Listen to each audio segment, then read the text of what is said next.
Hello there, everybody.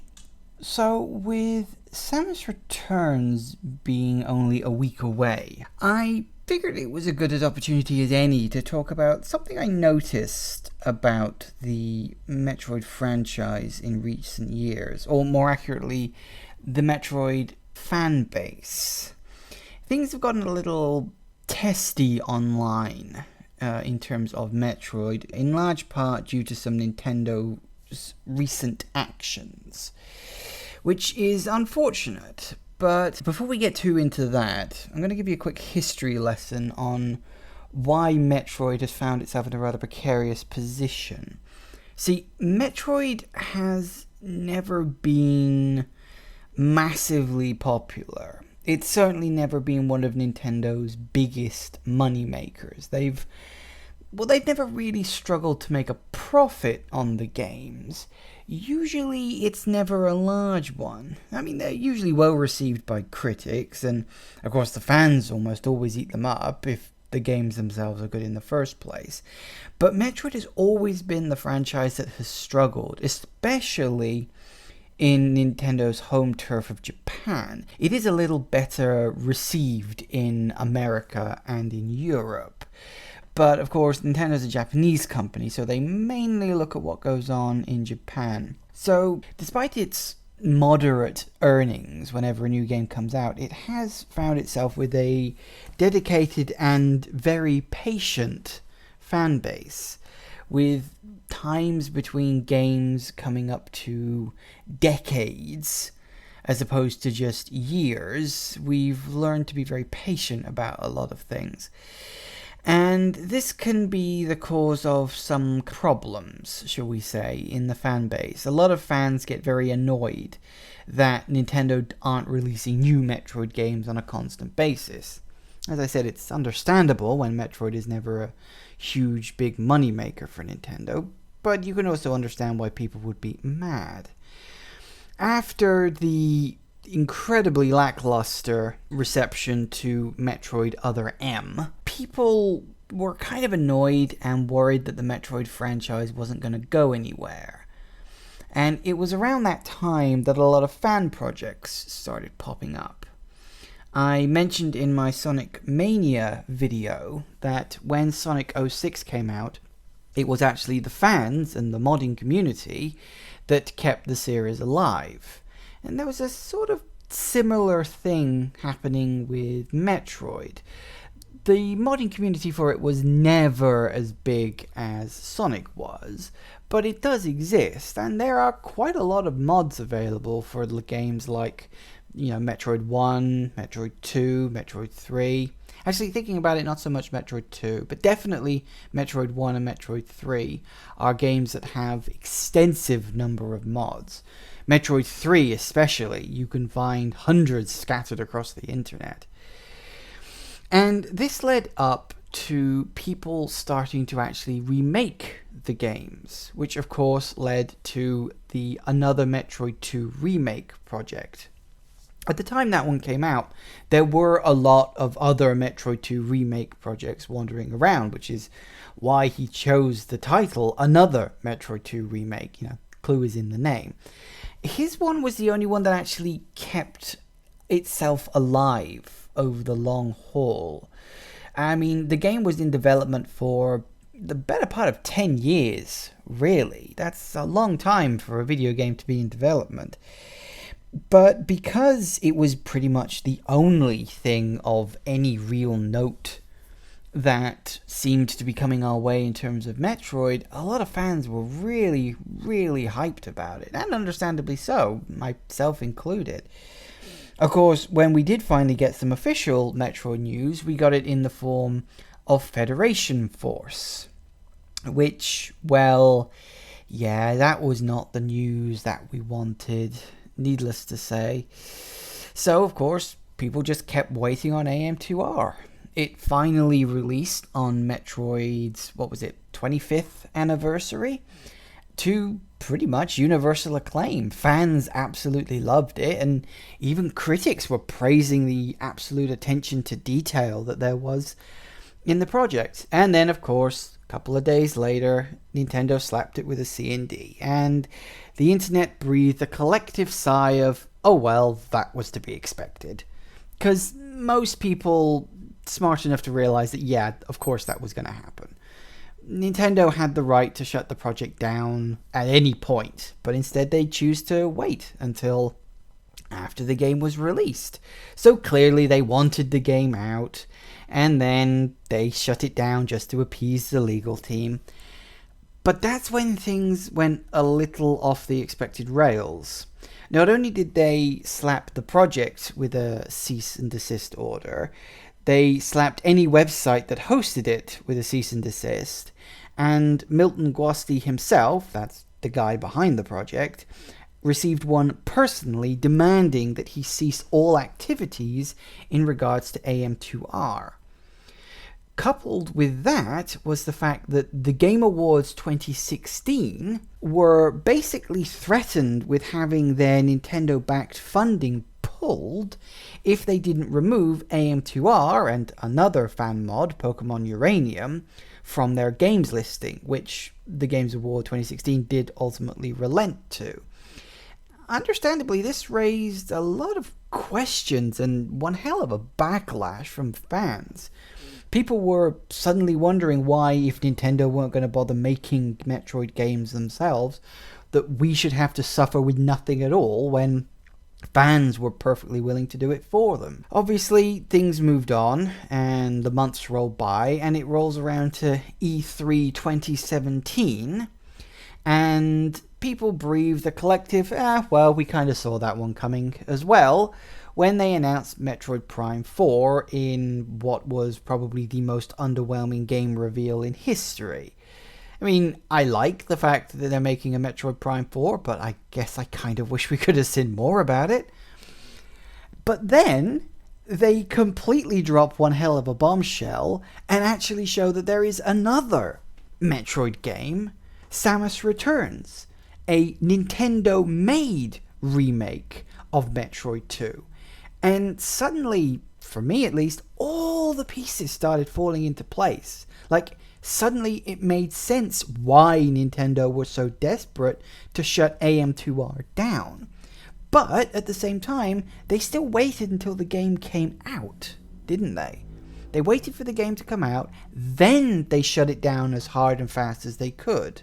As if to say, well, we'll let this fan project come out, but then it has to disappear. Because we cannot have free competition for our official Metroid 2 remake. It was quite a surprise, really. But unfortunately, it seems like for some people at least, it may have been too little too late. Because, as the title of this video suggests, there are some fans in the Metroid fan base who are calling for a complete boycott of Samus Returns. Some are even going so far as to call a full boycott of all Nintendo products ever, which seems completely extreme. Hell, to be honest, boycotting Samus Returns seems completely extreme in my mind, but we'll get to that when we get to that. So that's the situation as it currently stands. Samus Returns comes out in a week, and I am completely looking forward to this game. It looks absolutely fantastic, taking the classic Metroid formula and remixing it with some extra stuff. This Aeon ability that you can have that does things like revealing maps and other special abilities looks genuinely quite good.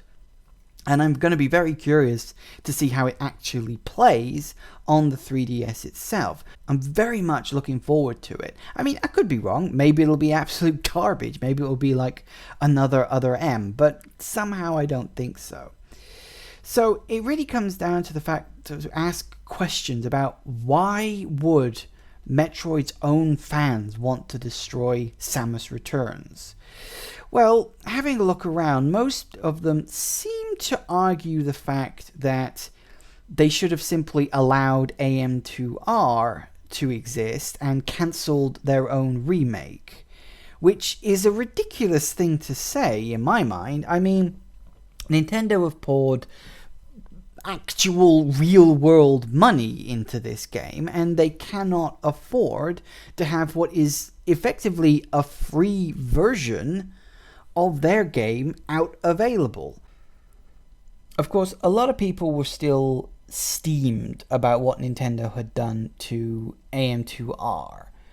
And one of the questions that I actually asked some of my friends at the time is, whilst knowing that Samus Returns exists certainly explains Nintendo's actions, they certainly couldn't have a free version, effectively, of the game that they were going to release wandering around.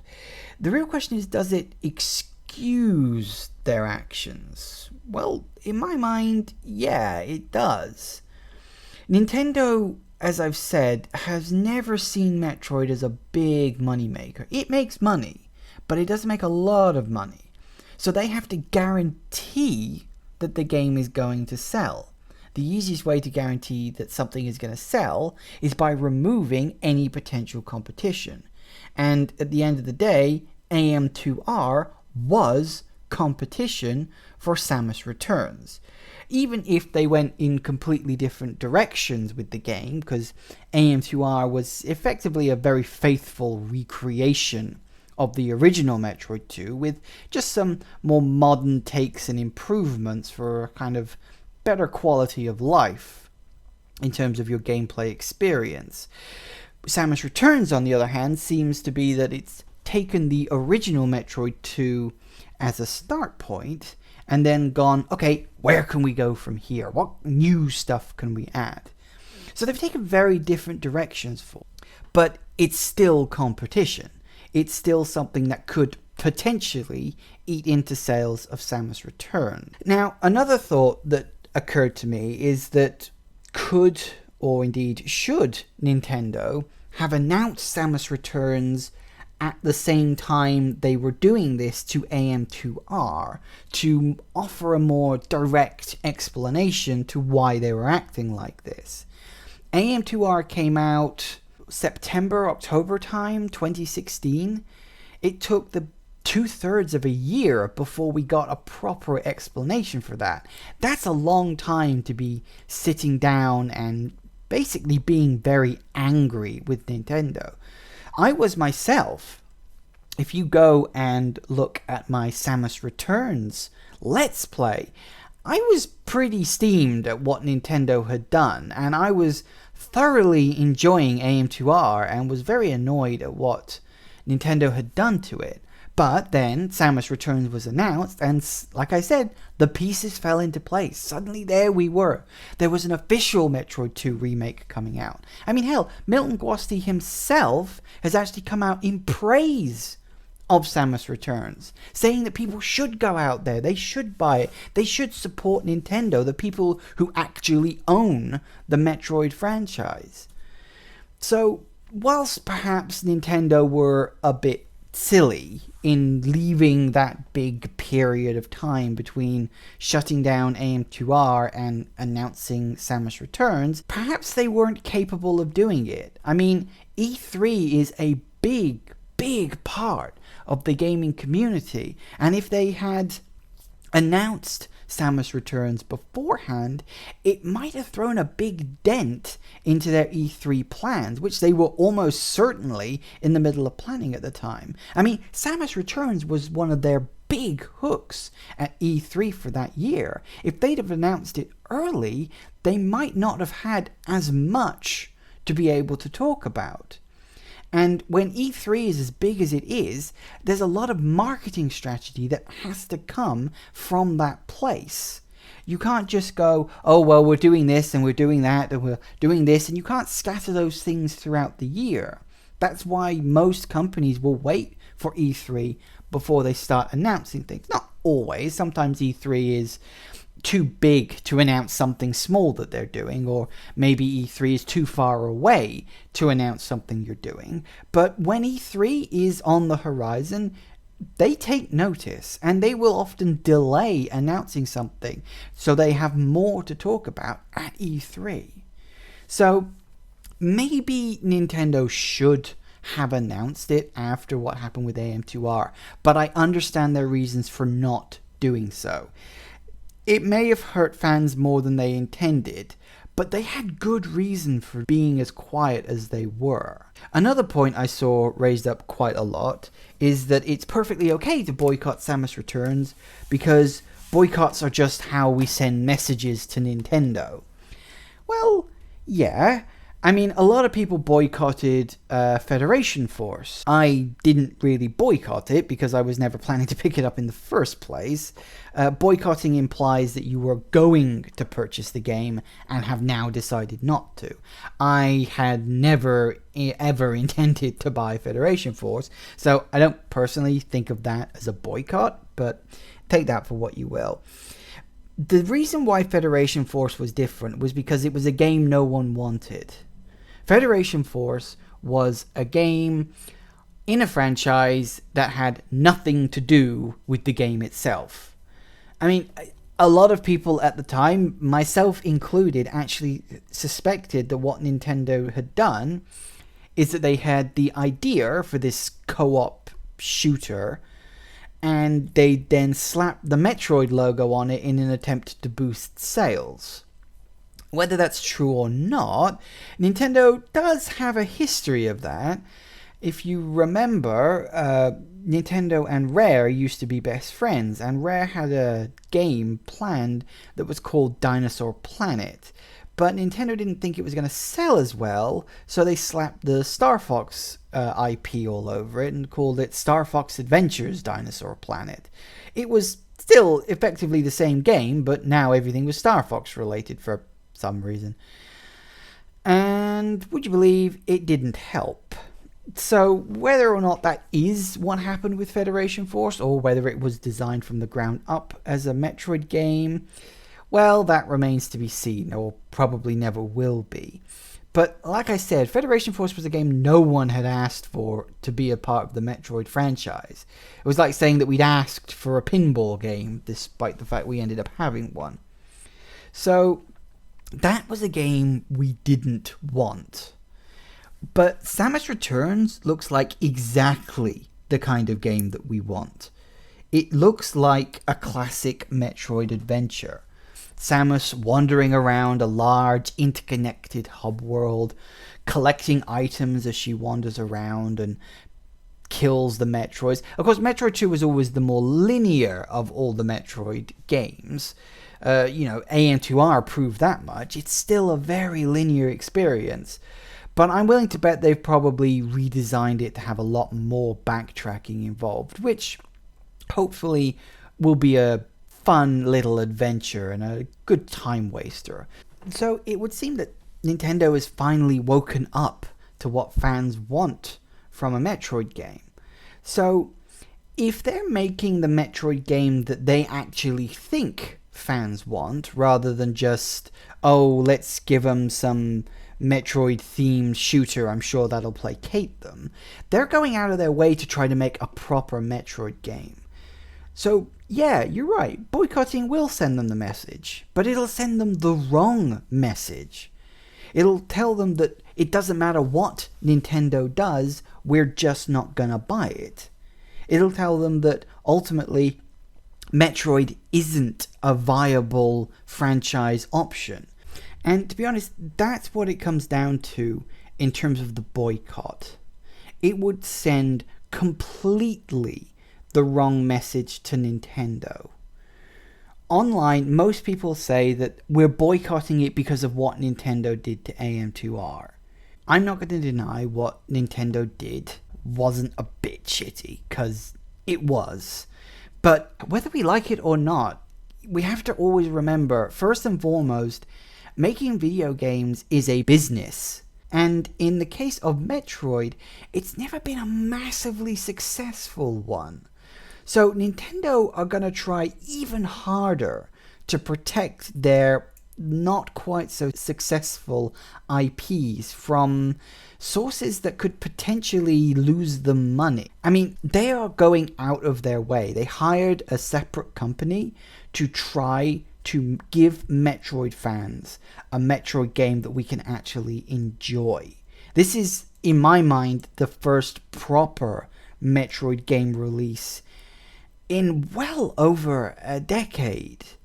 And in my mind, it's kind of baffling that people are running around saying we have to boycott Nintendo, because I don't like using cliches, but two wrongs don't make a right.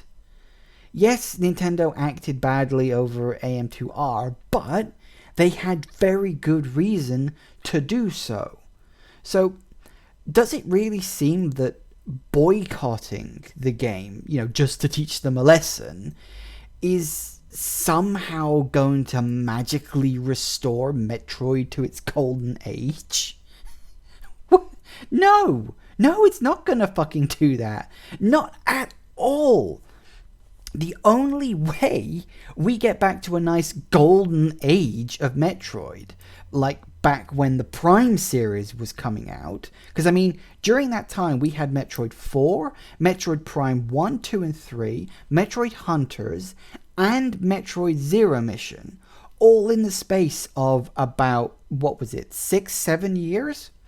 That was Metroid's golden age, and the only way we get back to a point like that is by supporting the good Metroid games when they actually come out. Now, as I said, we don't know if Samus Returns is going to be a good game.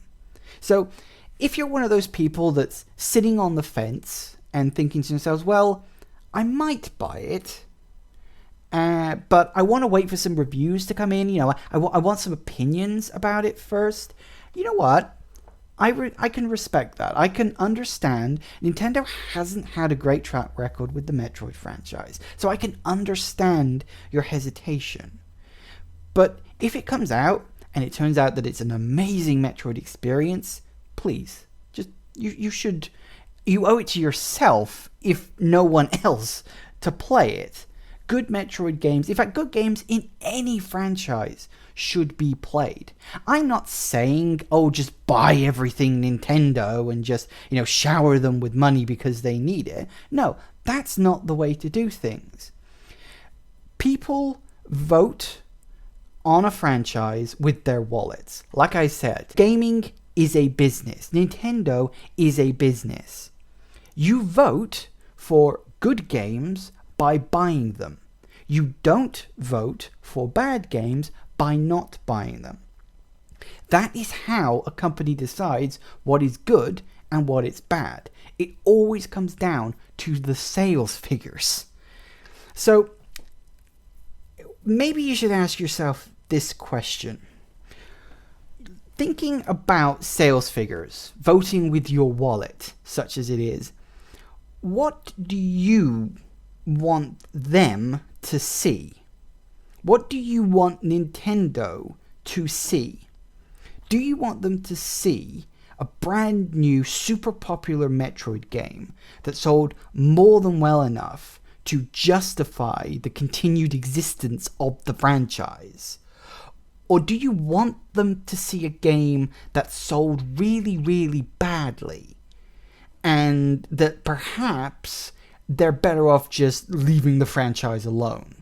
Because Other M didn't sell well, and Federation Force didn't sell well. I am willing to bet Nintendo are pinning a lot of the hopes of the future of the Metroid franchise on Samus Returns and, next year, Metroid Prime 4. Now, whether Prime 4 will be good or bad, hard to say.